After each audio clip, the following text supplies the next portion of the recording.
iglesia que cierren sus ojos y presenten sus vidas, presenten este culto y todo cuanto vaya a acontecer. Nuestro hermano Diego de Coria, por favor, siervo del Señor, va a hacer esta oración y luego vamos a seguir cantando y pasaremos las ofrendas. Pero ahora, por favor, cierra tus ojos y ora al Señor.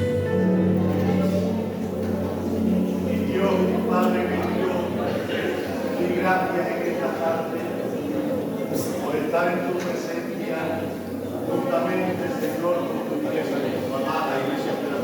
Gracias, Espíritu Santo, tu amada. Te ruego en esta tarde que tú tomes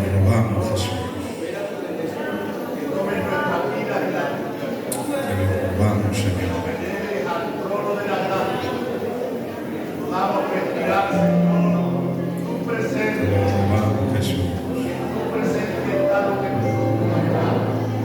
Señor, te deseamos a ti, Padre.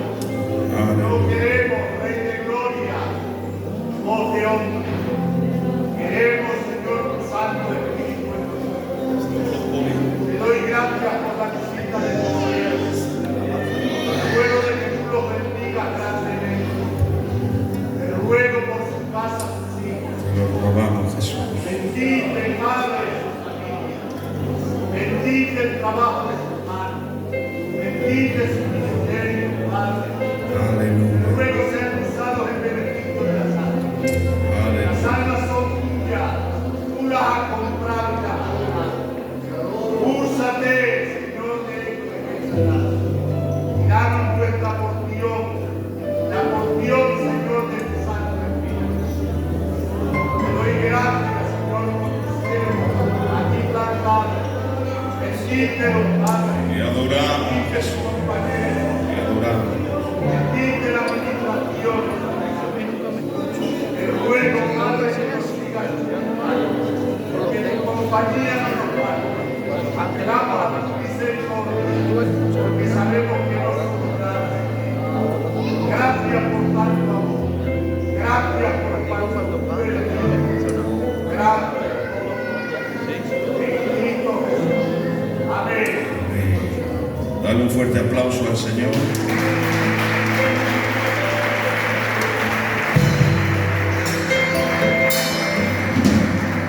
¿Cuántos creen que Dios está aquí? Levantas tu mano para testimonio, puedes decir aleluya. Amén. Pues como les venía anunciando en el día de ayer, tenemos entre nosotros la más que grata visita, y decimos visita aunque sabemos que más que una visita es un hombre de la casa. Sé que les ha pastoreado varias veces y ya ha sido responsable de esta zona varias veces, así que uno más entre nosotros al cual admiramos, queremos y respetamos.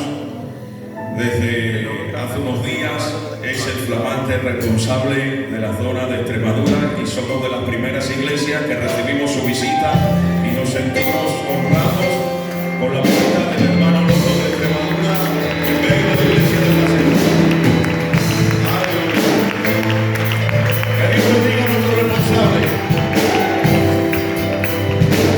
Viene acompañado por nuestro hermano Joselito de Mérida y también le damos la bienvenida en el nombre de Jesús. Estáis en vuestra casa, sobran las palabras. Yo quiero quitarme ya de aquí porque quiero que ellos tengan todo el tiempo del mundo. Hemos venido con mucho deseo en el corazón, con mucha hambre de la palabra del Señor. Así que simplemente resta hacer algo, como ya sabéis.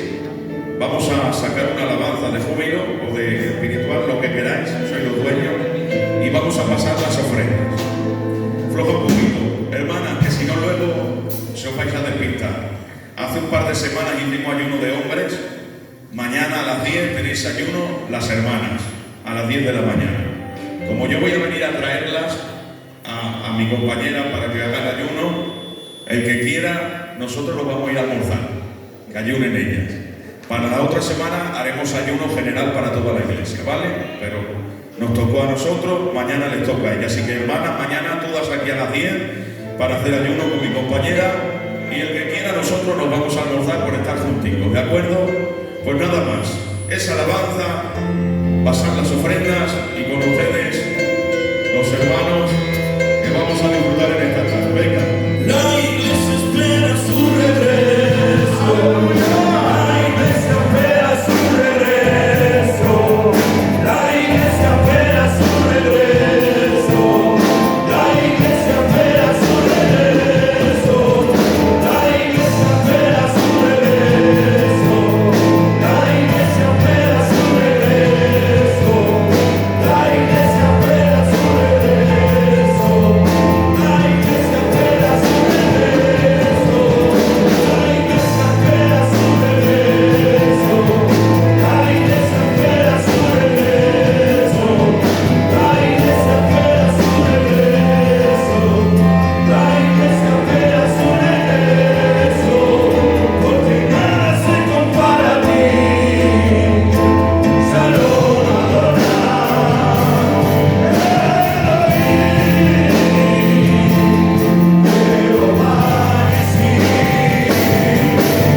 con el corazón expectante a que ese día acontezca. Amén.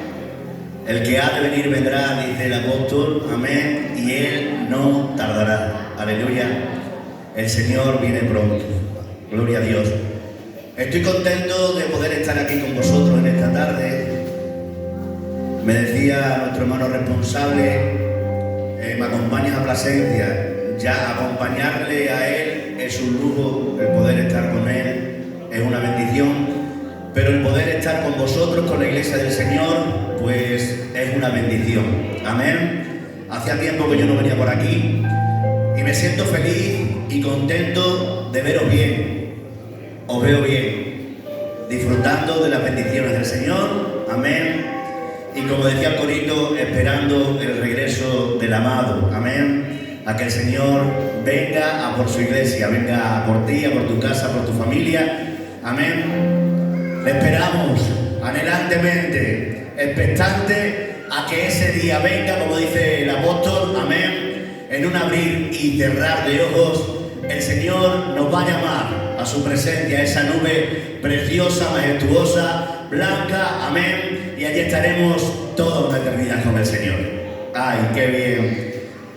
Bueno, pues nada, ya que estoy por aquí, pues os digo algo de parte del Señor. Yo no le quiero robar mucho tiempo al Lolo, el responsable, pero hoy me levantaba yo con un pensamiento, en un texto. Yo no sé cómo estarás, porque se puede estar feliz con tribulación y con problemas, porque eso es lo que tiene Dios. Dios nos hace vivir en medio del problema, de la tribulación, de la aflicción, contentos, gozosos y alegres. Esos son los verdaderos creyentes, que en medio de la tormenta, del problema, de la dificultad, siguen siendo felices, porque no es la circunstancia, no es lo que tienes lo que te hace feliz, solamente Cristo te hace feliz. No estoy de acuerdo. Cristo es el que te hace feliz. Y aquel texto tan famoso de 2 de Corintios, ¿verdad? Capítulo 4, versículos 17 y 18, venía esta mañana cuando yo me despertaba a mi mente. ¿Será que me hace falta? Amén. Dice el apóstol, porque esta leve tribulación momentánea produce en nosotros un cada vez más excelente y eterno peso de gloria. Una tribulación te va a hacer feliz y te va a crear peso de gloria y de bendición. Yo digo que a veces el Señor como que es contraproducente. ¿Cómo me va a hacer una tribulación, una aflicción, un problema? Me va a generar a mí ilusión, esperanza, gozo y peso de gloria. Pues sí, mi Dios tiene la capacidad. Pero miren, hermanos, es algo que quiero trasladarte para que en medio de la tribulación, en medio del problema, en medio de la aflicción, tengas éxito, gozo, amén, y haya en ti ese proceso de peso de gloria. Está en el versículo 18, ese versículo 18 que dice: no mirando nosotros las cosas que se ven, sino las que no se ven, porque las cosas que se ven son perecederas, amén, son temporales, pero las cosas que no se ven son eternas, celestiales. Bendito sea el nombre del Señor. O sea, que en medio del problema tengo que visualizar lo que Cristo ganó en la cruz para mí. Eso me va a dar ánimo, gozo, alegría, fortaleza, amén, para poder en medio de las circunstancias, en medio del problema, en medio de la adversidad, poder ir caminando, aunque estemos llorando, como dice la palabra del Señor, aleluya, con aflicción y con problemas, yo voy a seguir caminando. ¿Cuál es el matiz aquí en este texto? Aleluya, visualizar, focalizar, ver la eternidad, pensar en lo que viene. Y lo que viene no es algo natural, sencillo, algo material. Lo que viene es lo que decía el coro: Cristo viene a por su iglesia.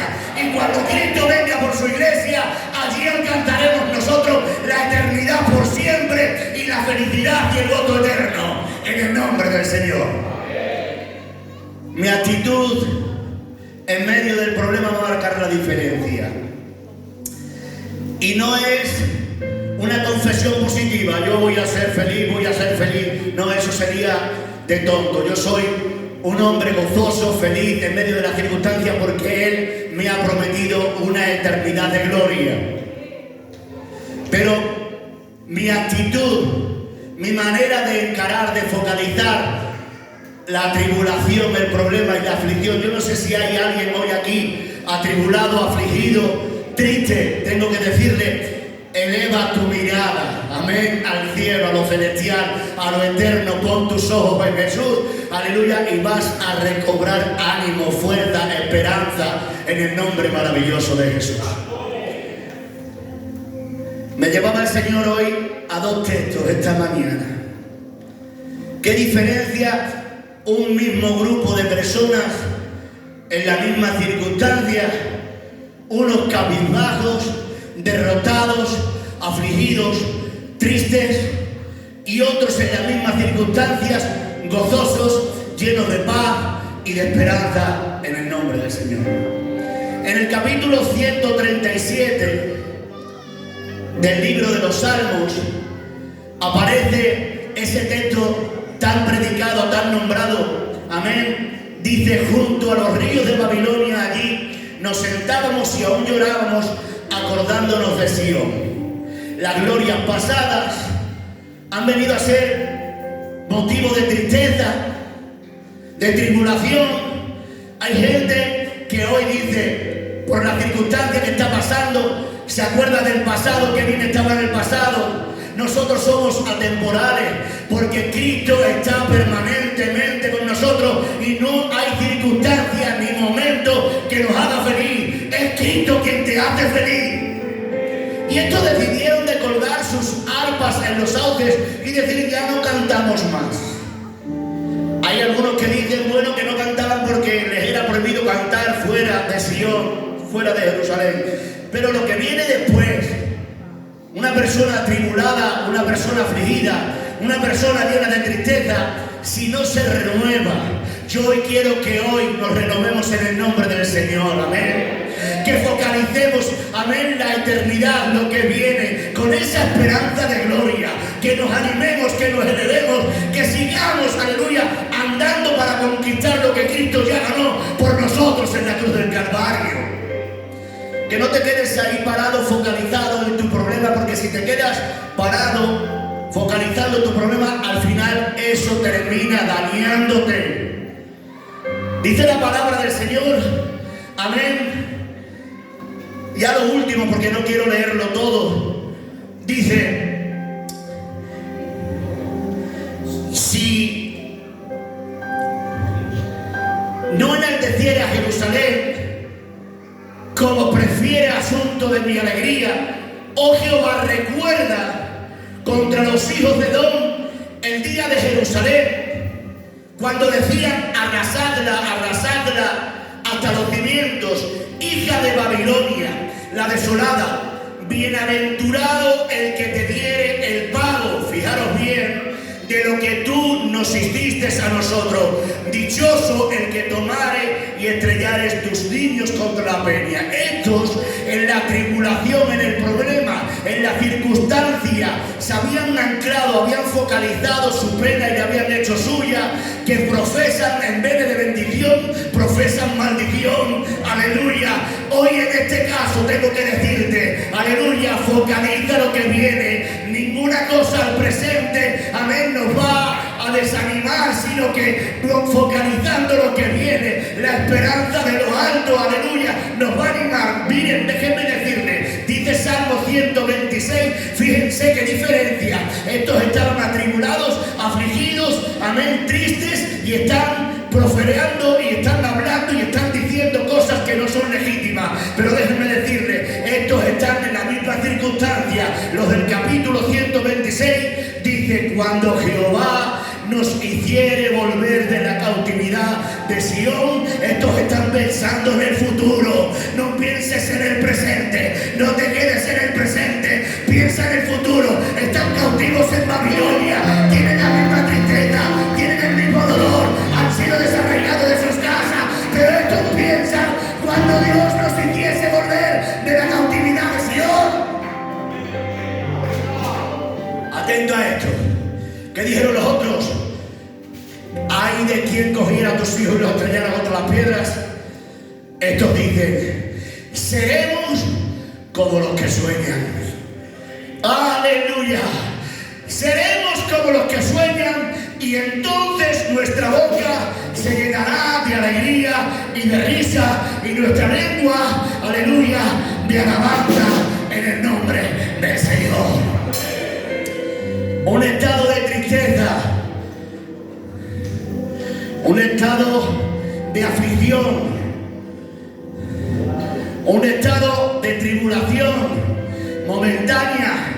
Si te quedas parado o parada en esa circunstancia, termina arruinando el propósito de Dios en tu vida y hablando lo que no tienes que hablar.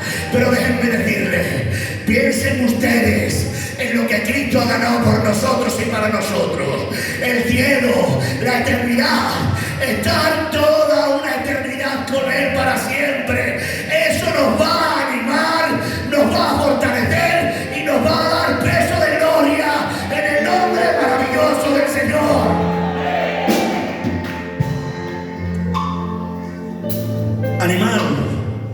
Animaos, Cristo viene pronto.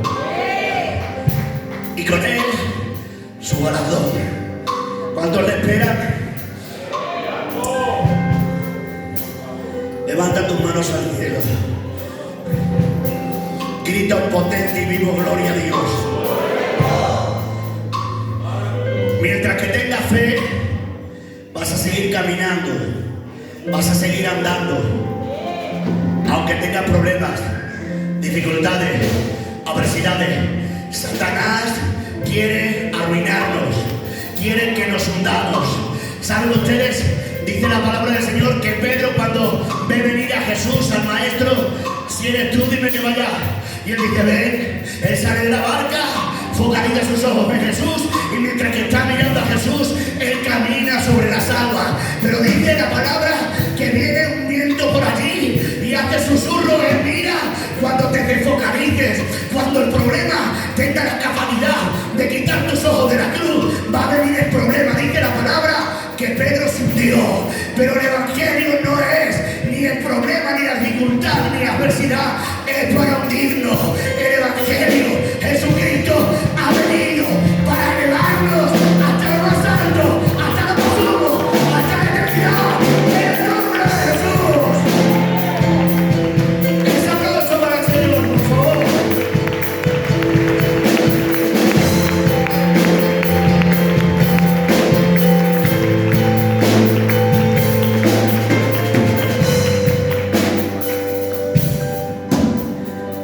Anímate, dile a tu hermana, dile a tu hermano, anímate, aunque estés pasando por pruebas, por tribulaciones, anímate. Cristo viene pronto, Cristo viene pronto, Cristo viene pronto. Ese aplauso para el Señor y nuestro hermano responsable con nosotros.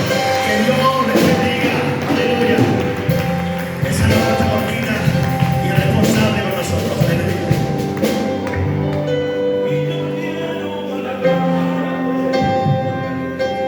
Yo quiero alabarle, yo quiero alabarle.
estado a mi lado, nunca me has abandonado. Yo no tengo que temer, siempre tú has estado a mi lado, nunca me has abandonado. Yo no tengo que temer.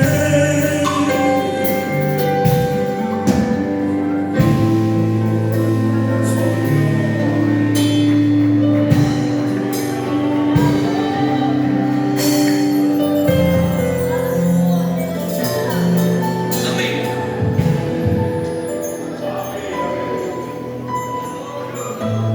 A Dios gracias por poder estar en esta tarde entre vosotros y de poder ver que estáis bien.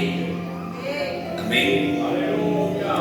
Nos encontramos en mitad de los recorridos del protocolo, que ya sabes que somos muy protocolarios, y me pareció bien, junto con el pastor David, de poder estar hoy por aquí entre vosotros.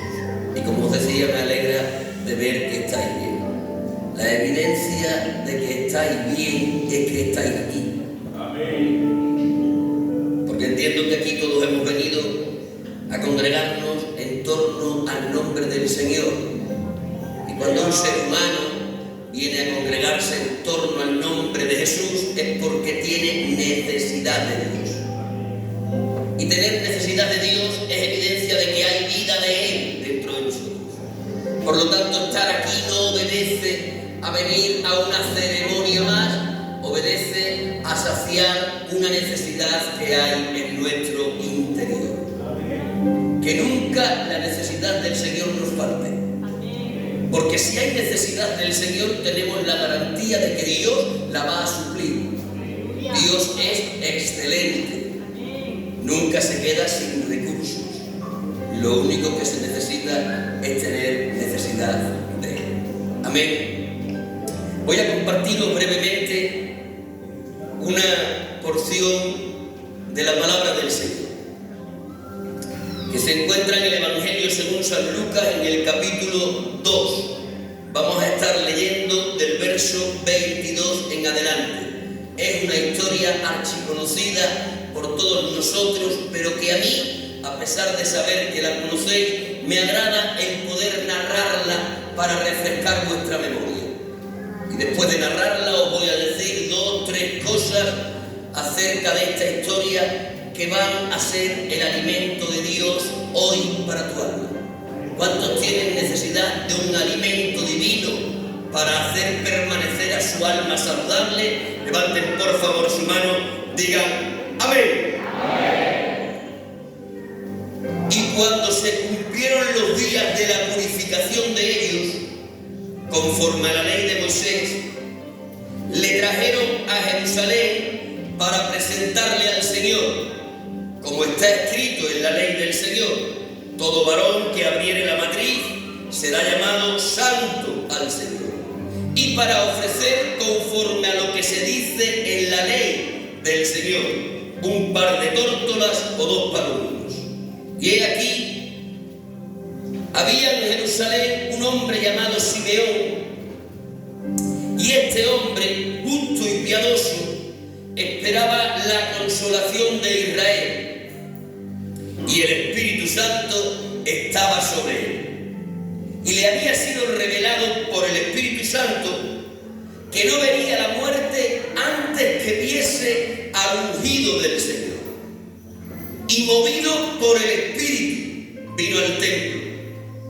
Y cuando los padres del niño Jesús lo trajeron al templo para hacer por él conforme al rito de la ley, él lo tomó en sus brazos y bendijo a Dios diciendo: ahora, Señor, despide a tu siervo en paz conforme a tu palabra, porque han visto mis ojos tu salvación, la cual has preparado en presencia de todos los pueblos, luz para revelación a los gentiles y gloria de tu pueblo Israel. y José y su madre estaban maravillados de todo lo que se decía de él.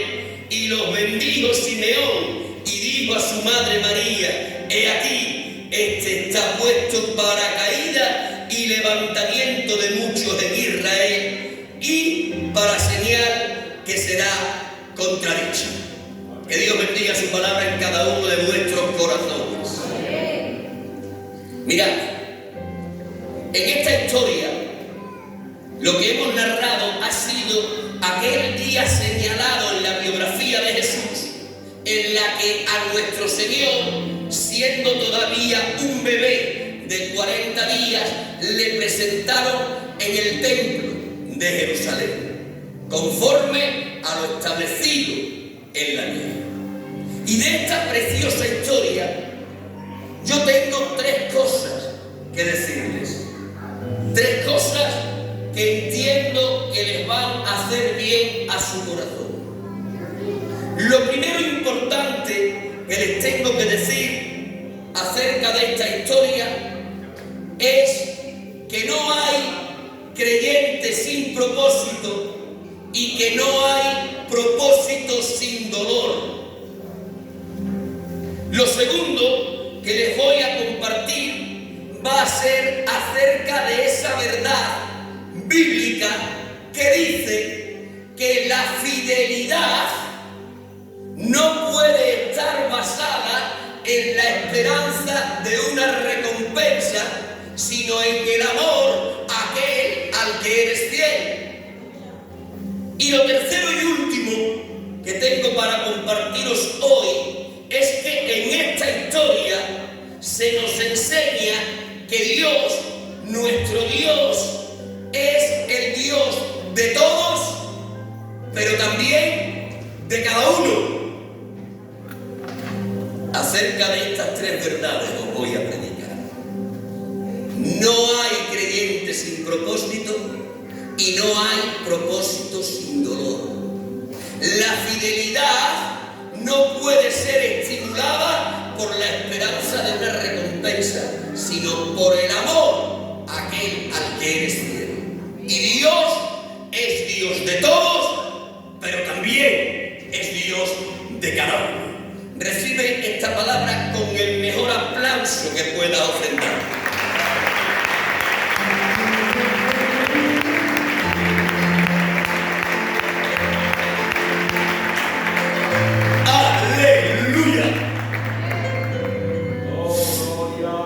En relación a la primera verdad que rápidamente os voy a compartir, en relación a esa verdad que dice que no hay creyente sin propósito y que no hay propósito sin dolor, en relación a esa verdad, basándola en esta historia, tengo que tomar al personaje de José, el carpintero, el padre legal del Verbo encarnado, el que tuvo la responsabilidad de cuidar al Señor de los cielos y la tierra cuando estaba en los días de su humillación.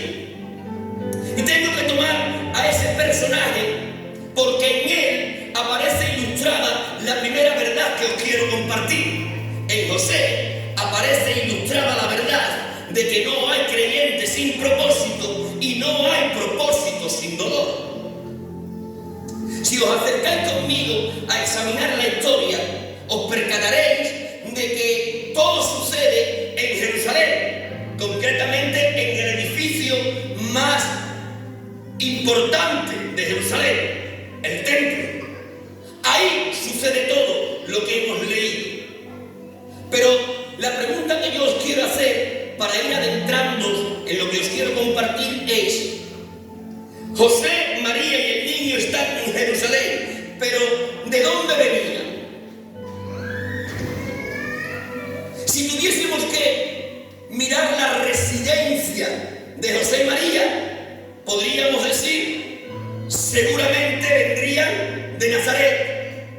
Pero si miramos el contexto inmediato en los evangelios, nos damos cuenta que venían de Belén. Y hay que preguntarle a José: ¿por qué vienes de Belén a Jerusalén a presentar al niño cuando tu residencia está en Nazaret. Nazaret está al norte, en la provincia de Galilea. Belén está al sur, en la provincia de Judea. ¿Por qué, José, vienes de Belén a Jerusalén cuando tu residencia y tu negocio también están en Nazaret? Y si José nos pudiera responder, seguramente nos respondería diciendo: Lorico, vengo de Belén y no de Nazaret porque estoy huyendo del dolor de mi propósito. Lo que no sabía José es que huir del dolor del propósito es algo realmente absurdo, porque nadie podrá cumplir el propósito que Dios para él diseñó exento del dolor que implícitamente hay en el propósito. Pero José, siendo humano como tú y como yo, huye del dolor, y queriendo huir del dolor, él está en Belén cuando debería de estar en Nazaret. Les voy a recordar rápidamente la historia para que comprendan lo que les estoy compartiendo. Todos vosotros sabéis que José en Nazaret tenía su carpintería y como consecuencia su residencia habitual. De hecho, 9 meses atrás de este acontecimiento, su compañera María, en Nazaret, donde vivían, recibió la visita de un ángel de Dios. Y aquel ángel le dijo: María, vas a ser mamá, no una mamá cualquiera, vas a ser la mamá del Mesías. María, estupefacta, le tuvo que decir al ángel: sea como tú quieras, pero quiero que conozcas que yo soy mocita. José es mi novio, pero aún no compartimos intimidad. Y es entonces que el ángel dijo aquella famosa frase: no te preocupes, esto no es un problema para Dios.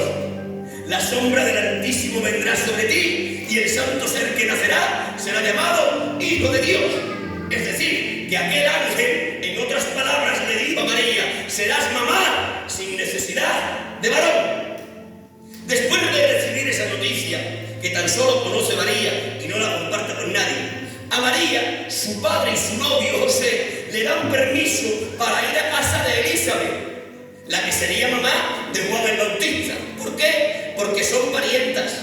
Y Elizabeth, siendo muy mayor, ha quedado en estado de buena esperanza y necesita una mujer joven que le ayude en semejante situación. El padre de María y José también decide dar permiso a María para que vaya a ayudar a Elizabeth.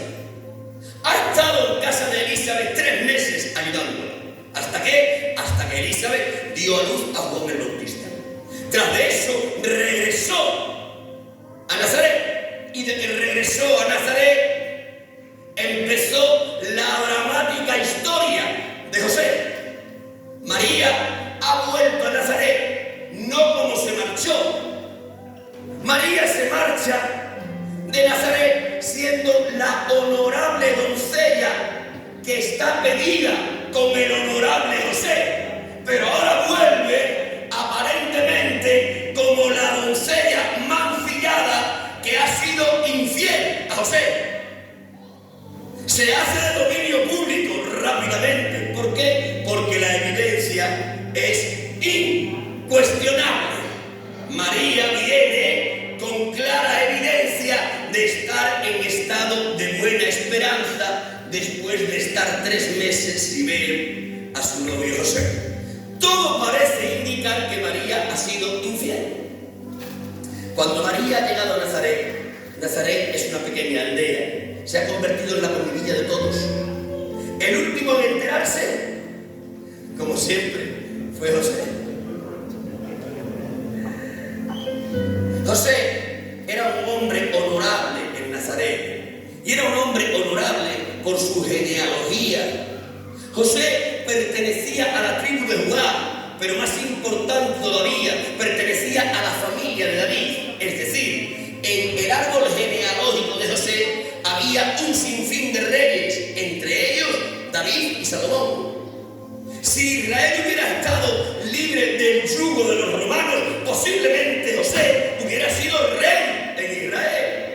Es decir, que esa honorabilidad que le daba su árbol genealógico hacía que cuando José se paseaba por Nazaret, la gente le seguía los pasos con comentarios acerca de él, comentarios de bien. Ahí va José, ahí va el descendiente de David, ahí va el hombre de sangre azul.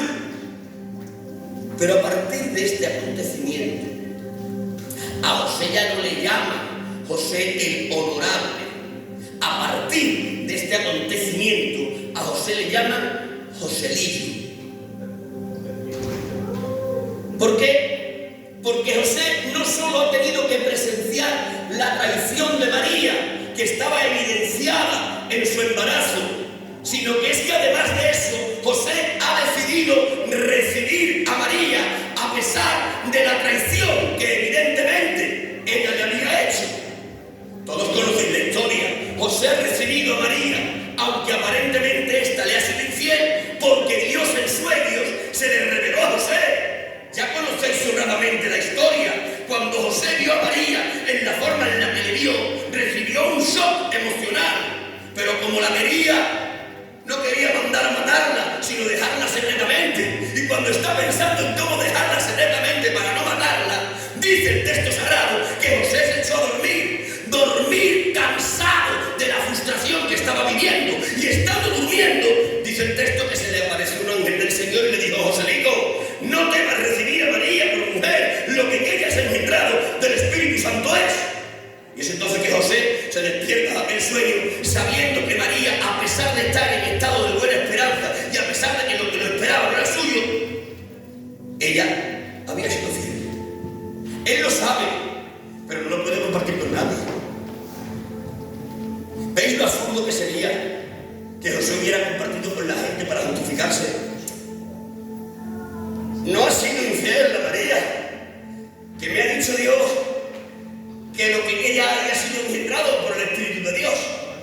Si José hubiera intentado justificarse con la explicación que era verdad, hubiera quedado en un ridículo aún mayor. Es por eso que José tiene la revelación verdadera, pero no la puede compartir.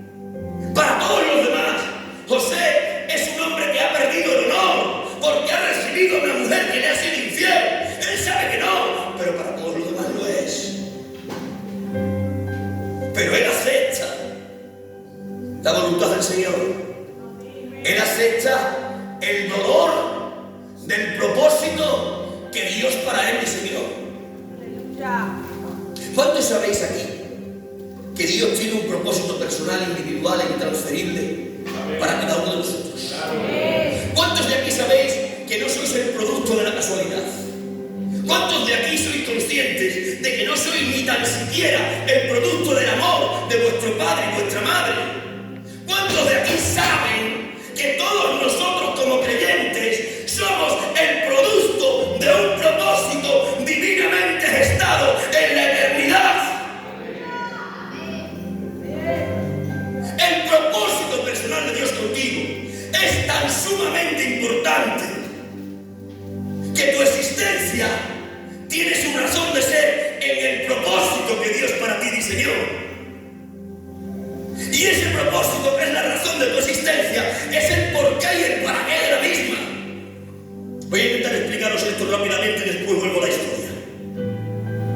Yo existo, yo he venido a existir porque previamente Dios diseñó un propósito para mí. No he existido y después Dios ha creado el propósito. Ese no es el orden. Dios ha creado el propósito y después me ha permitido existir. Si no hay propósito previo, no hay existencia posterior. Nadie en el mundo existe si no hay un propósito previo de Dios. El propósito de Dios es la matriz de la existencia. Yo existo porque hay un propósito anterior a mi existencia y mi existencia tiene su razón de ser en dicho propósito. Pero no solo el propósito es la matriz de mi existencia, sino que es el porqué y el para qué de la misma. El porqué y el para qué de vuestras vidas no es solo que cumplimentar el propósito que Dios para vosotros diseñó en la eternidad. No te vas a sentir realizado, no te vas a sentir realizada, como no sea que te decidas a entrar en el camino del propósito que Dios para ti preparó. Tú puedes decidir no estar en el propósito de Dios, pero te saldrás cuando te salgas del dicho propósito del porqué y el para qué de tu existencia. Podrás ganar mucho dinero, podrás acumular casas, podrás tener los mejores coches, te podrán mirar bien en la sociedad, pero no te sentirás realizado. Porque para sentirse realizados hay que estar transitando el camino del propósito que Dios para cada uno diseñó. Porque el camino del propósito divino es el porqué y el para qué de mi existencia. Es el que le da sentido a la misma. ¿Quieres ser feliz? No podrás serlo aparte del propósito de Dios. No hay nada más importante que lo que Dios para ti diseñó.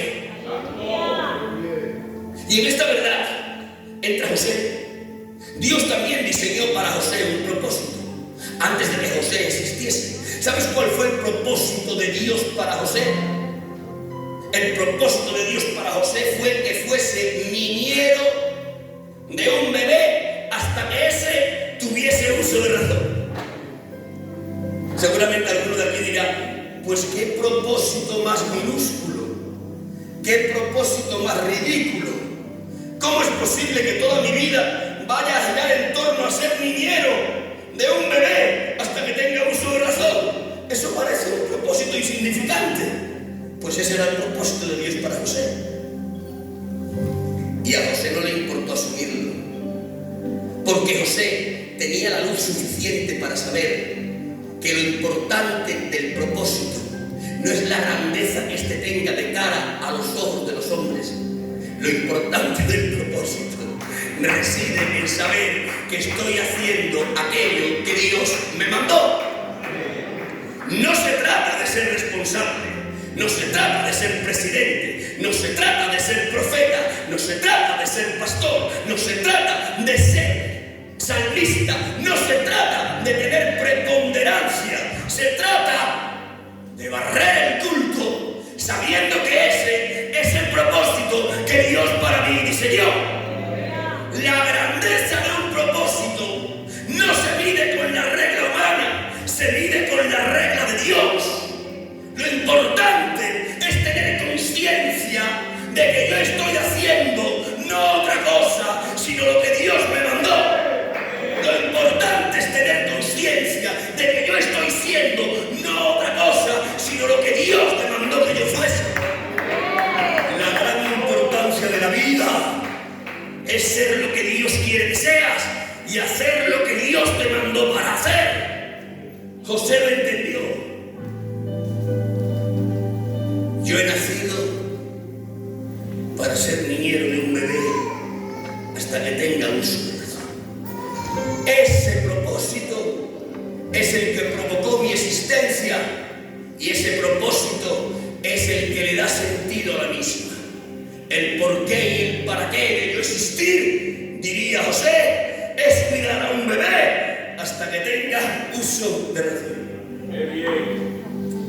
Y José aceptó el propósito de Dios, aunque dicho propósito llevase esa medida de dolor.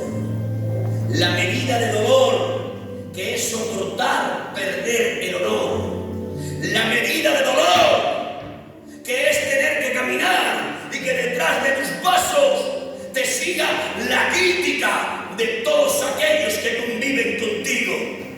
José sabe que María es pura, pero no lo puede compartir. Y sabe que todos los demás le van criticando y van diciendo, ahí va el hombre, que de ser José el honorable ha pasado a ser Joselillo.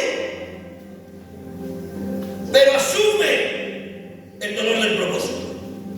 Dejadme deciros algo entre paréntesis. Dios tiene un propósito para cada uno de vosotros, pero desde aquí os advierto, no cumpliréis el propósito de Dios con vosotros exentos de dolor. No podéis huir del dolor del propósito, porque si huís del dolor del propósito, entonces el propósito no se cumplirá en vosotros. Pero José, como humano que era, quiere cumplir el propósito, pero lo quiere hacer exento de dolor. Yo también. Santo. Y cuando José acaricia la idea de poder cumplir el propósito sin tener que sufrir el dolor, cuando él acaricia esa idea maravillosa, es entonces que aparece el edicto del emperador. Un edicto del emperador que dice que cada cual vaya a empadronarse a la ciudad de sus antepasados. Cuando José recibió ese edicto, dijo: ¡ah! Me puedo ir de Nazaret. Porque mis antepasados no son de Nazaret, son de Belén. Cuando él recibió ese edicto, para él aquello fue un alivio, Carlos. Porque salía de Nazaret. Salir de Nazaret era salir del dolor del propósito. Y se fue a Belén. Y en Belén descansó. ¿Sabéis por qué? Porque en Belén nadie conocía la historia de María. En Belén nadie conocía la aparente historia de traición. Y estando en Belén, ya sabéis, se cumplieron los días del alumbramiento y María dio a luz a Jesús. Pero a las alturas de presentar a Jesús, en el texto que hemos leído, ya habían pasado 40 días. Los niños varones en Israel se presentaban a los 40 días del Señor. Habían pasado 40 días. Es decir, José tenía tiempo de haber regresado ya a Nazaret. A la semana María, que era fuerte y robusta, le podía haber dicho a José: Joselito, no podemos volver a Nazaret. El negocio está cerrado y no está la vida para ir perdiendo dividendos. Pero José, a la semana de dar a luz, le diría: estás pálida todavía. Vamos a esperar una semana más. No importa tener cerrada la carpintería. Y a los primeros 7 días le sumó otros 7 y ya eran 14. Pero a las 14 María, como todas las mujeres, que son más economistas que los hombres, le dijo: José, 14 días, con la carpintería cerrada, yo ya estoy fuerte y robusta, puedo hacer el camino de regreso, volvamos a Jerusalén. Y José le diría: María, si no es porque tú estás pálida, cariño, si es que aquí he encontrado una tranquilidad que aquí no tengo, si es que yo quiero cumplir el propósito de Dios, que es cuidar al niño hasta que tenga uso de razón, pero ¿sabes qué? Aquí me es más fácil, porque aquí lo puedo hacer el propósito de Dios sin necesidad del dolor. No me importa perder la carpintería, María, no me importa perder los dividendos, pero me quiero quedar aquí, en Belén. Por eso José, cuando va a presentar al niño en Jerusalén, no viene de Nazaret, viene de Belén, porque está huyendo del dolor del propósito. Lo que no sabía el pobre de José es que no se puede huir del dolor del propósito. Porque si no hay dolor, el propósito no se puede realmente cumplir. Es por eso que poco después Dios le obligó, entre comillas, a volver a Nazaret. Mira, si estás intentando huir del dolor del propósito, ya te garantizo que no te conviene hacerlo. Si huyes del dolor del propósito, entonces el propósito no se va a cumplir en ti. Y si el propósito no se cumple en ti, no te sentirás nunca realizado y tu vida no habrá merecido la pena vivirla. Yo sé que el dolor es desagradable, pero es necesario. No hay en la Biblia ni un propósito culminado con éxito ausente de dolor. No sé cuál es tu dolor, pero sí que digo que es parte implícita del propósito que Dios para ti preparó. No huyas del dolor. Deja que el dolor se convierta en tu aliado, que te perfeccione y te catapulte para coronar con éxito el propósito que Dios para ti preparó.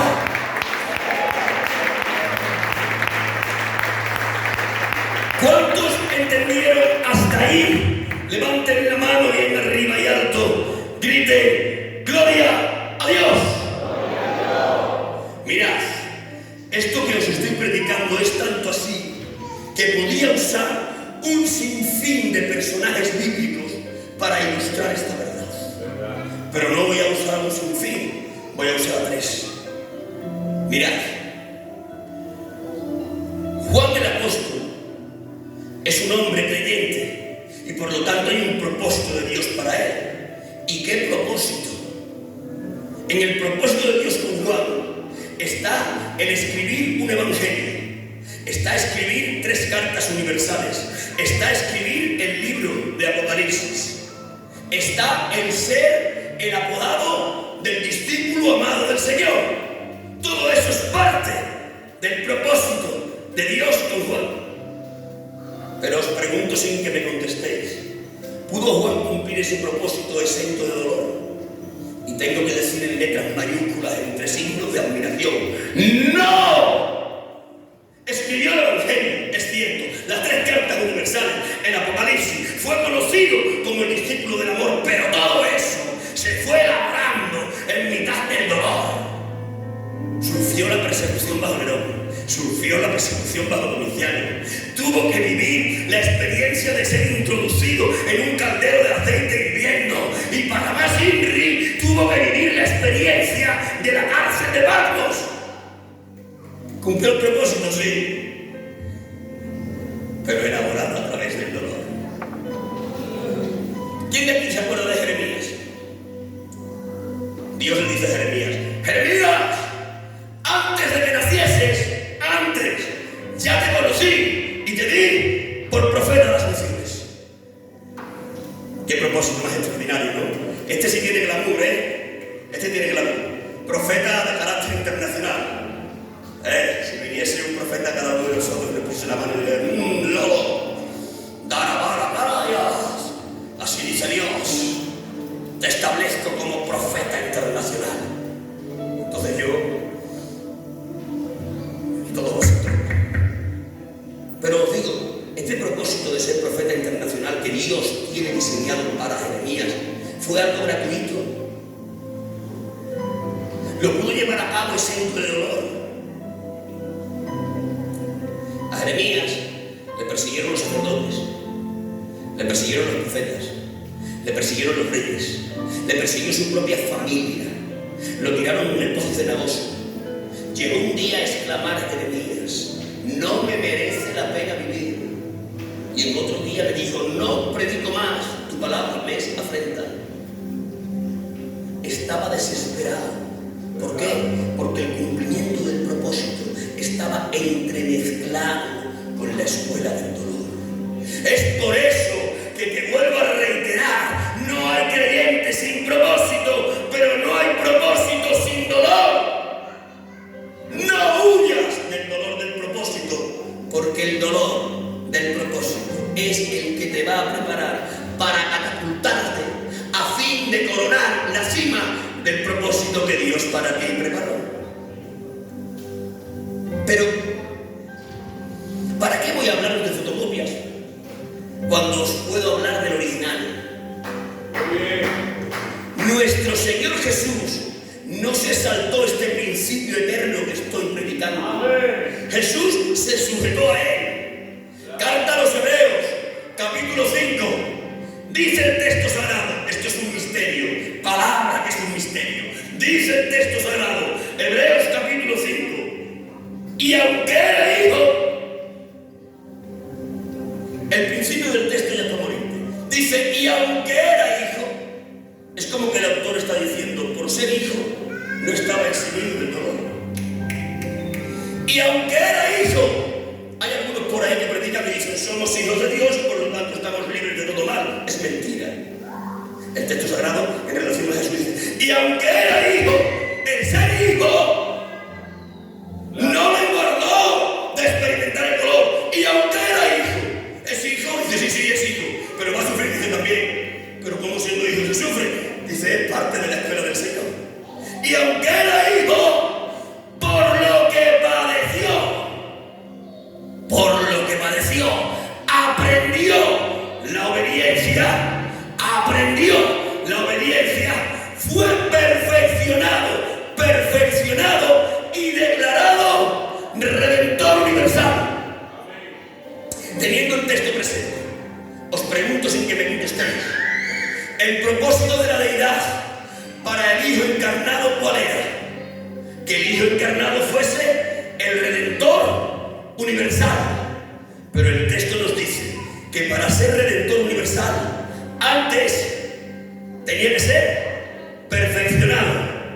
Y para ser perfeccionado, antes tenía que aprender obediencia. Y la obediencia que da luz perfección tan solo se puede estar en la escuela del padecimiento. Por lo que padeció,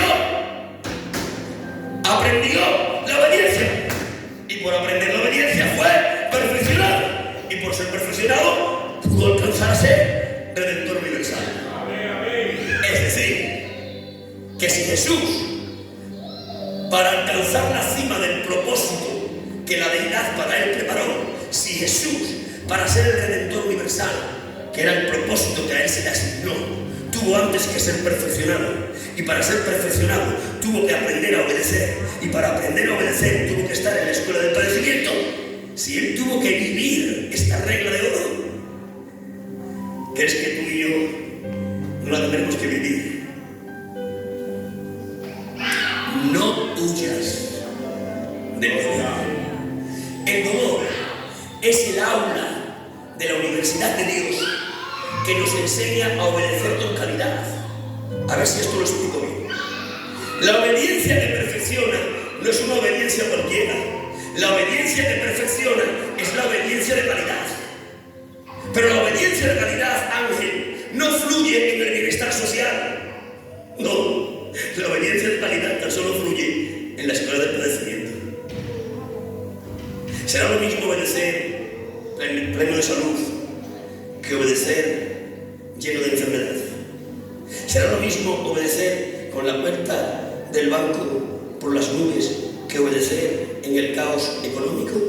Será lo mismo obedecer con todos aplaudiéndote que obedecer con todos señalándote.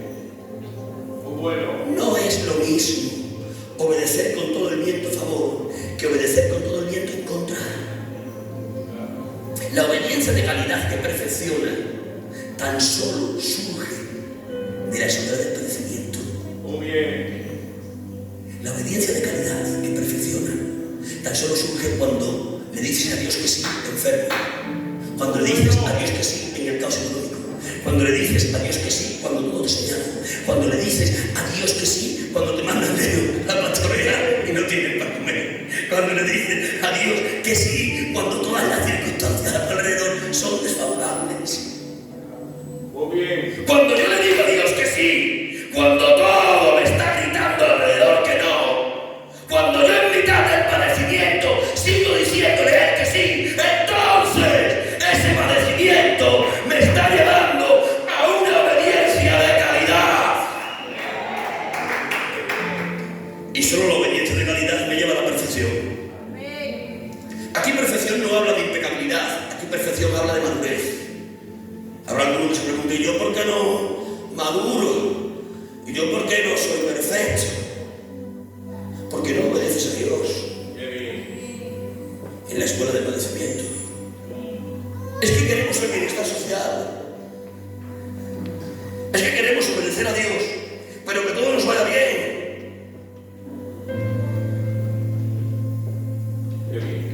Se nos torce un poco la economía y decimos, vamos a hacer los jardineros. No, nos hacemos jardineros. ¿Por qué? Porque la economía va un poco mal. Entonces, ¿de verdad quieres perfeccionarte? No podrás. ¿Por qué? Porque tú evitas el padecimiento. Pero yo te quiero decir, no evites el padecimiento. El padecimiento lo está permitiendo Dios. El padecimiento tuyo y el mío lo permite Dios. Y Dios no permite el padecimiento porque sea un ser que se regodee en el padecer. Que va, Dios es Padre antes que Dios. Dios permite el padecimiento porque sabe que solo ahí podemos aprender a obedecer con calidad. Porque solo la obediencia de calidad da luz perfección. Y porque solo siendo perfectos podremos alcanzar a coronar el propósito que Dios para nosotros preparó. Pero es necesario que lo diga en la escuela del padecimiento. Dios lo permite. Pero Satanás me ha pedido para zarandearme.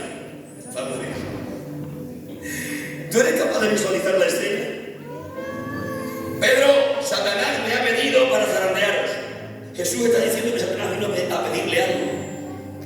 ¿Tú cuando oras le pides a Dios? Yo sí. Por lo tanto, pedir a Dios es sinónimo de oración. Satanás vino a orar a Jesús. Fue a pedirle algo y vino a orar. Jesús, venga a hacerte una petición, por favor. Le viene a orar, le viene a pedir. Y la petición es: déjame zarandear a tus apóstoles. Es un sinvergüenza, pero es un sinvergüenza osado. Se ha atrevido a orarle a Jesús y a pedirle que le deje zarandear a los apóstoles. Lo sorprendente no es que el sinvergüenza de Satanás pida zarandear a los apóstoles. Lo sorprendente es que Jesús se lo concede. Porque no se lo prohíbe. Si Pedro, Satanás le ha pedido para zarandearlo y yo he rogado con tu fe no falte, con lo cual está diciendo: se lo he permitido. Ahora, Carlos, ¿por qué permite Jesús que Satanás zarandee a sus apóstoles?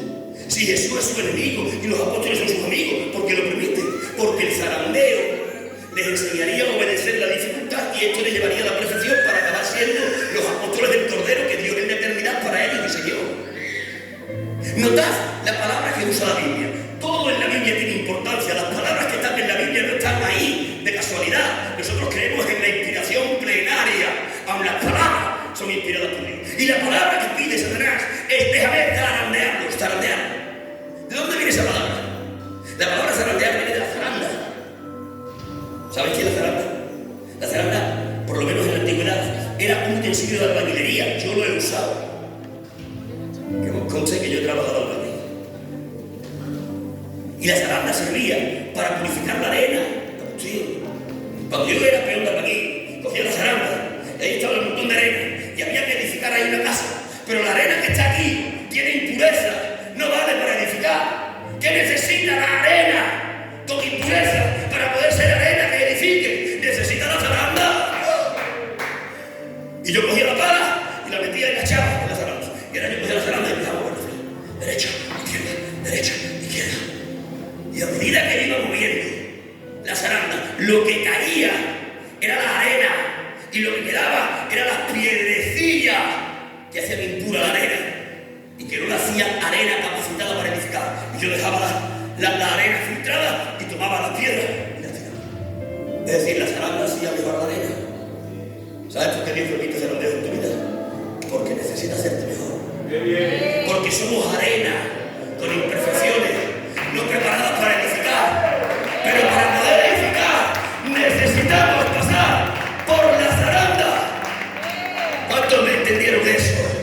Yo sé que no os gusta, a mí tampoco. Levanten sus manos, no digo que les guste, digo que le entiendan. Levanten sus manos, digan amén. No huyas del dolor. Porque no hay creyentes sin propósito, pero no hay propósito sin dolor. Amén. Esto es lo primero que tenía para compartiros. No me voy a extender más porque he dicho que voy a ser breve. Me cuesta horrores el ser breve, pero hoy me lo he propuesto, se lo prometí a Dios. Os cuento una anécdota para entrar en la segunda parte.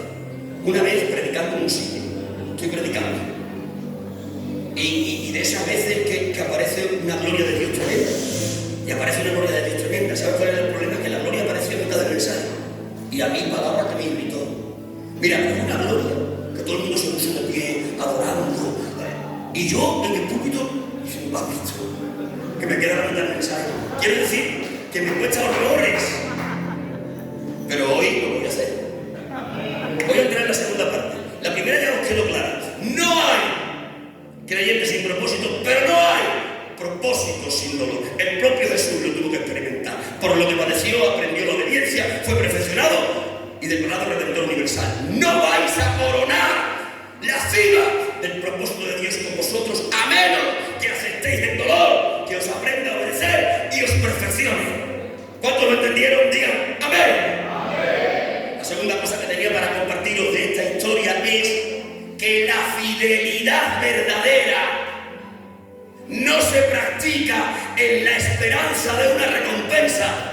La fidelidad verdadera se practica en el amor a aquel al que le eres fiel. Voy a explicarlo ahora. Hay un detalle en la historia que hemos leído, en la que dice que cuando José y María van a presentar la ofrenda por la presentación del niño, José presenta tórtolas o palominos. Las tórtolas y los palominos nos hacen ver la economía de José.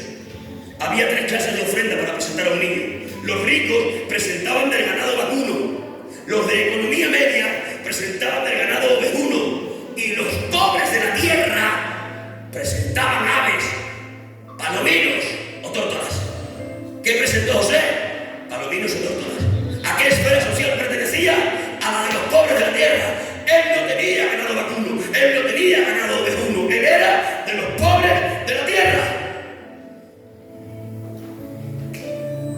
José puede decir, vamos a ver,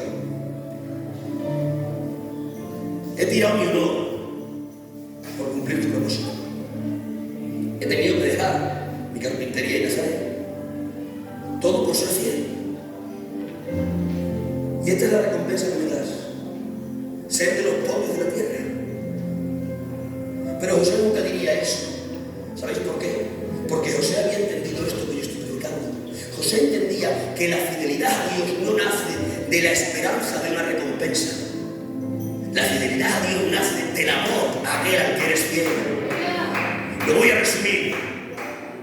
Yo soy un hombre fiel a mi mujer. ¿Sabes por qué yo soy fiel a la Tony? No en la esperanza de una recompensa de la Tony. Yo soy fiel a la Tony porque estoy enamorado de ella. Yo no soy fiel a la Tony porque la Tony me vaya a recompensar planchándome bien las camisas, que me las plancha bien. Yo no soy fiel a la Tony porque me vaya a recompensar haciéndome buenas comidas, que me da bien de comer. Yo no soy fiel a la Tony porque ella me vaya a facilitar la vida. Mi fidelidad a ella no está basada en la esperanza de una recompensa. Mi fidelidad a ella está basada en el amor que le profeso. Tu fidelidad a Dios no puede estar basada en la esperanza de una recompensa, porque cuando te falle la recompensa que espera, dejarás de ser fiel. Tu fidelidad a Dios tiene que estar basada en el amor al que le eres fiel. No sigas siendo fiel esperando una recompensa, que a veces la recompensa no viene. Y si eres fiel y esperas una recompensa de que esta falte, dejarás de ser fiel. Pero tú que eres sabio como yo, dejando de ser fiel en la esperanza de una recompensa, empiezas a ser fiel porque estás enamorado del que te llamó. ¿Cuántos entendieron eso? Levanten sus manos. Digan amén. Tercera y última verdad del texto. Dios es Dios de todos, pero también de cada uno. Esta última verdad la percibí mirando el personaje de Simeón. Simeón es un personaje importante en esta historia.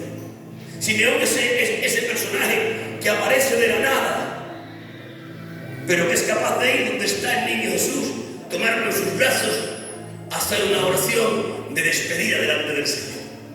Simeón es el prototipo que enseña que Dios es Dios de todos, pero también de cada uno. A ver si lo explico bien esto. Simeón había entendido que Dios, su Dios, era el Dios de Simeón. No solo era el Dios de Abraham, no solo era el Dios de Isaac, no solo era el Dios de Jacob, era también el Dios de Simeón. Por esto Simeón entiende que Dios es de todos, general, pero de cada uno, personal. Lo que te quiero decir hoy, y que voy a intentar explicarte en próximos minutos, es que no te puedes conformar con tener al Dios de todos. Necesitas avanzar para conocer al Dios de cada uno. Lo voy a decir de otra manera, aunque pueda crear controversia lo que le voy a decir, pero a riesgo de crear controversia, después intentaré explicarlo. No me puedo conformar con conocer al Dios de la Biblia. Esto crea controversia. No me puedo conformar con conocer al Dios de la Biblia. Yo quiero conocer al Dios del lodo. Mirad, en la Biblia están las verdades generales que nos competen a todos. Pero después de las verdades generales que hay en la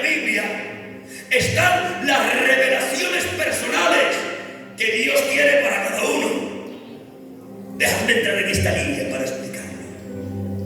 Existe la revelación canónica y existe la revelación personal.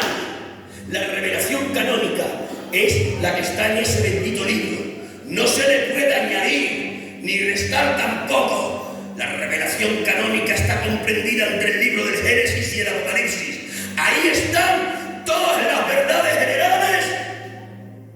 generales que todos necesitamos conocer.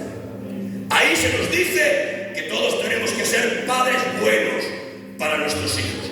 Ahí se nos dice que todos tenemos que ser buenos esposos para nuestras esposas. Ahí se nos dice que todos tenemos que ser buenos ciudadanos para el país en el que vivimos. Ahí se nos dice que todos tenemos que tener amor hacia el prójimo. Ahí se nos dice que todos tenemos que estar pendientes del que menos tiene. Esas son verdades generales. Pero luego están las revelaciones personales. Esa Biblia que da fe de la revelación general. En la revelación general habla de dones que son de revelación personal. Ahí se habla del discernimiento de espíritu. Ahí se habla del don de profecía. Ahí se habla de la palabra de ciencia. Decidme lo que conocéis la Biblia. La palabra de ciencia, el don de profecía y el discernimiento de espíritu no son dones que se convierten en canales de revelación personal. Dios no quiere que te conformes con conocer al Dios de todos. Dios quiere que aspires a conocer al Dios de cada uno. Yo no me conformo con conocer al Dios de la Biblia, quiero conocer al Dios del lodo. Dios es el Dios de todos, pero también de cada uno. Es Dios de toda la humanidad. Ah, bien que no lo sabe. Digo, ¿es Dios de toda la humanidad? Pero sin embargo, cuando se presenta delante de Moisés, ¿qué le dice? Yo soy el Dios de Abraham, yo soy el Dios de Isaac, yo soy el Dios de Jacob. Se presenta como un Dios personal. David dice, notad lo que dice David dice, Dios mío. Se ha apropiado de Dios David. Dice que es suyo. Pero no es de todos. Digo, claro, es de todos, pero también es de cada uno. Yo quiero decir con propiedad lo que dijo David. Dios mío. Simeón representa esa clase de hombres. Simeón aparece en la escritura siendo ya mayor, pero dice la escritura que Dios cuando era joven le dio una promesa y le dijo, Simeón, esto se lo dijo cuando era joven, Simeón, está hablando con Simeón, eso no aparece en la Biblia, eso era una revelación personal de Dios con él. Simeón, no te mueres hasta que no veas al Mesías de Dios. ¿Me dejáis aquí abrir un paréntesis? Venga, hombre. Simeón, no te mueres hasta que no veas al Mesías de Dios. Simeón no se podía morir hasta que se cumpliese lo que le dijo Dios. Tú no te puedes morir hasta que no se cumpla contigo el propósito de Dios. La vida y el propósito están entrelazados. La vida acaba cuando acaba el propósito. Escuchadme bien esto que no lo voy a repetir. Si vivimos en el propósito, esto lo subrayo. Si vivimos en el propósito, esto no es para los que están fuera del propósito. Si vivimos en el propósito, tu vida no se acaba hasta que el propósito se culmine. Simeón, no te mueres hasta que no veas al Mesías de Dios. Simeón se podía enfermar, pero no se iba a morir. Simeón podía recibir un atentado terrorista, pero no se iba a morir. Simeón podía estar sin comer 50 días, pero no se iba a morir. ¿Por qué? Porque su vida no estaba ligada a las circunstancias. Su vida estaba ligada al propósito de Dios. No me muero hasta que el propósito se termine. Y de que el propósito de Dios conmigo se termine, entonces lo que me queda es morir. Para ilustrar esta verdad, pastor, hay una sentencia de muerte sobre San Pablo. Te vamos a cortar la cabeza. Se entera su hijo Timoteo, que está en Éfeso, y Timoteo se entristece. Van a matar a mi mentor, van a matar a mi padre espiritual. Se entera Pablo que Timoteo está triste por su cercana muerte y le escribe Pablo a Timoteo, le dice, hijo mío Timoteo, en otras palabras, ¿vale? Voy a parafrasear. Hijo mío Timoteo, no te entristezcas por saber que me voy a morir. No me voy a morir porque hay una sentencia imperial. No me voy a el verdugo sea diestro con el hacha. Mi vida no depende del hacha de un verdugo, ni tampoco del edicto de un emperador. Timoteo, he acabado la carrera, me muero porque no tengo más carrera de comer. No me mata el hacha del verdugo, no me mata el edicto del emperador. Timoteo, he acabado mi carrera. ¡Aleluya! No te mueres hasta que se acabe la carrera. Simeón, no te mueres hasta que no veas al Mesías de Dios. Se lo ha dicho de joven, ha pasado mucho tiempo, pero la promesa no se ha cumplido. ¿Cuánto tardan a veces las promesas, verdad? A veces las promesas tardan mucho, mucho. Porque nosotros medimos el tiempo de una manera y Dios la vida de otra. Pero Simeón tiene una promesa, pero pasa el tiempo y no se cumple. Preguntadme, ¿por qué no se le enfría la fe a Simeón? Aunque la promesa tarda en venir, ¿por qué no se le enfría la fe? Normalmente la tardanza de la promesa enfría la fe, pero a Simeón no se le enfría la fe. ¿Por qué? Porque dice la Biblia que Simeón era piadoso y justo, ¿no? Es decir, era hombre de oración solito. Simeón que a la mañana se levantaba, se ponía sobre sus rodillas y con la manta de la oración cubría la promesa para que no se le enfriase la fe. Y así estuvo por años cada mañana, cubriendo con la manta de la oración la promesa de Dios. Y por eso a pesar del tiempo no se le enfriaba la fe. Pero llegó el día. Dice que el Espíritu Santo estaba sobre él. ¿Sobre quién estaba el Espíritu Santo? Sobre él. No estaba sobre todos, no. Estaba sobre uno. Estaba sobre él. ¿Por qué? Porque este conocía al Dios de todos, pero al Dios de cada uno. Estaba sobre él, Fernando, no estaba sobre nadie, estaba sobre él. Y llegó el Espíritu Santo y le dijo: Simeón, llegó el día. No se va a llegar el día en que se cumpla la promesa de Dios contigo. Va a llegar. Aunque tarde, espéralo. Abriga cada mañana con la manta de la oración la promesa que Dios te hizo para que no se le enfríe la fe. Te va a llegar el día. El día llegará. No el tiempo Cronos, no el tiempo Kairos. Llegará tu Kairos en Dios. Simeón, llegó el día. Ponte sobre tus rodillas. Simeón se puso sobre sus rodillas. ¿Qué le había dicho Dios? Ponte sobre tus rodillas. ¿Le dijo algo más? No. Mira, Emilio, ser guiado por Dios es algo que yo quiero. Yo no quiero ya guiarme tan solo por la Biblia, que también, que ahora voy a hacer una explicación para que no me digáis luego cosas. Yo no quiero solo ser guiado por la Biblia. Yo quiero tener la guía personal del Espíritu del Señor. Voy a aclararlo ya para no crear controversias. La Biblia, que es la revelación general, es la piedra de toque donde se confirma la revelación personal. Pero no la anula, la confirma. Para que me entendáis. Imaginad que yo me creo que recibí una revelación de Dios. Y en esa revelación yo me creo que Dios me ha dicho: mata al David. Yo digo: ay, Dios mató la revelación, mata al David. Pero ahora voy a comprobar si esa revelación es o no del Señor. Y me voy a la Biblia. ¿Por qué? Porque la Biblia es la piedra de toque. Y encuentro una Biblia que dice: no matarás. Ay, pues entonces esta no es una revelación del Señor. Es decir, la Biblia es la piedra de toque donde se confirma la revelación personal, pero no la anula. Volviendo al tema, yo quiero la revelación personal. Dice que el Espíritu Santo estaba sobre Simeón. Le dice: Simeón, ponte sobre tus rodillas. ¿Pero qué hago? Porque cuando la guía personal de Dios viene, te va diciendo lo que tienes que hacer en el momento que lo tienes que hacer. A ver, pastor, si yo explico bien esto. Cuando la guía personal del Espíritu Santo, en consonancia con la Biblia, viene sobre ti, te va a decir lo que tienes que hacer en cada momento. No te va a adelantar mucho. Te va a decir: ponte en pie. Y después tendrás que esperar a que venga otra orden. ¿Por qué? Porque Dios está esperando que levantes el pie sin ver el suelo. Esta es la aventura, Diego. Levanta el pie. No veo el suelo, levanta el pie. No veo el suelo, levántalo. Y levantas el pie y aparece el suelo. Levanta el otro pie. Pero si es que hay un abismo. Levanta el pie. Y cuando levantas el pie aparece otro trozo de suelo. Y se debía. Dios le dijo: levántate, Simeón. Se levantó. ¿Qué hago? Dirección al templo.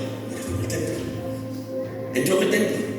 ¿Qué os pensáis? Que aquel día nada más que estaban José y María para presentar al niño, había una lista interminable de papás y mamás que aquel día iban a presentar a su niño. Y ahora llegó al templo. Ya estoy en el templo, ¿y ahora qué? Dice, dirígete a la fila de los que van a presentar a los niños. Hoy es tu día. Se dirigió a la fila. Ya estoy en la fila, ¿y ahora qué? ¿Es a los últimos? Aquellos que están en el apartado de los pobres, sí. A los que llevan vestidos andrajosos, cesos. A los que parece que tienen cesos, esos. A Dios gracias por haber sido de los menospreciados de esta sociedad. Porque Dios acostumbra a coger a los menospreciados para avergonzarnos. ¡Aleluya! Aquellos, los pobres del pueblo. Y se acerca de Simeón, ese es el verbo hecho carne, ese es el Mesías de Dios. Lo toma, levanta, bendice. Y Simeón con tranquilidad dice, despide ya a tu siervo. Ya no quiero vivir más, he completado lo que me mandaste a hacer. ¡Aleluya! Dios quiere que conozcas al Dios de todos, pero al Dios de cada uno. Tu nombre no está en la Biblia, el mío tampoco, pero Dios tiene un plan para ti y otro para mí. No estamos en la Biblia, es verdad, pero Dios tiene un plan para ti y otro para mí. No te conformes con conocer al Dios de todos, esfuérzate en conocer al Dios de cada uno. Dios hoy me pone en el corazón un fuego para deciros, tenemos que empezar a preocuparnos por conocer al Dios de cada uno. Tenemos que empezar a preocuparnos. Quiero conocer al Dios del lobo. Quiero decirle a Dios, Dios mío, no quiero entrar en obras de nadie. Tus obras tuyas para mí, quiero las mías. No quiero hacer nada que Dios no haya diseñado para mí. Dice la Biblia que Dios diseñó las buenas obras de antemano para que volviésemos en ellas. Hay unas obras preparadas para mí. Yo no quiero las tuyas, Diego, ni las tuyas tampoco, Emilio. Yo quiero las mías. Hoy más que nunca no quiero perder tiempo ni energía en obras que Dios no diseñó para mí. Quiero vivir las obras, solo las obras que Dios para mí diseñó. Pero para eso necesito no solo conocer al Dios de todos, necesito conocer al Dios de cada uno. Ponte en pies. Dile por los otros, cierra tus ojos. Drogas, grayas. Acércate un minuto conmigo. Espíritu, espíritu, espíritu, espíritu, espíritu.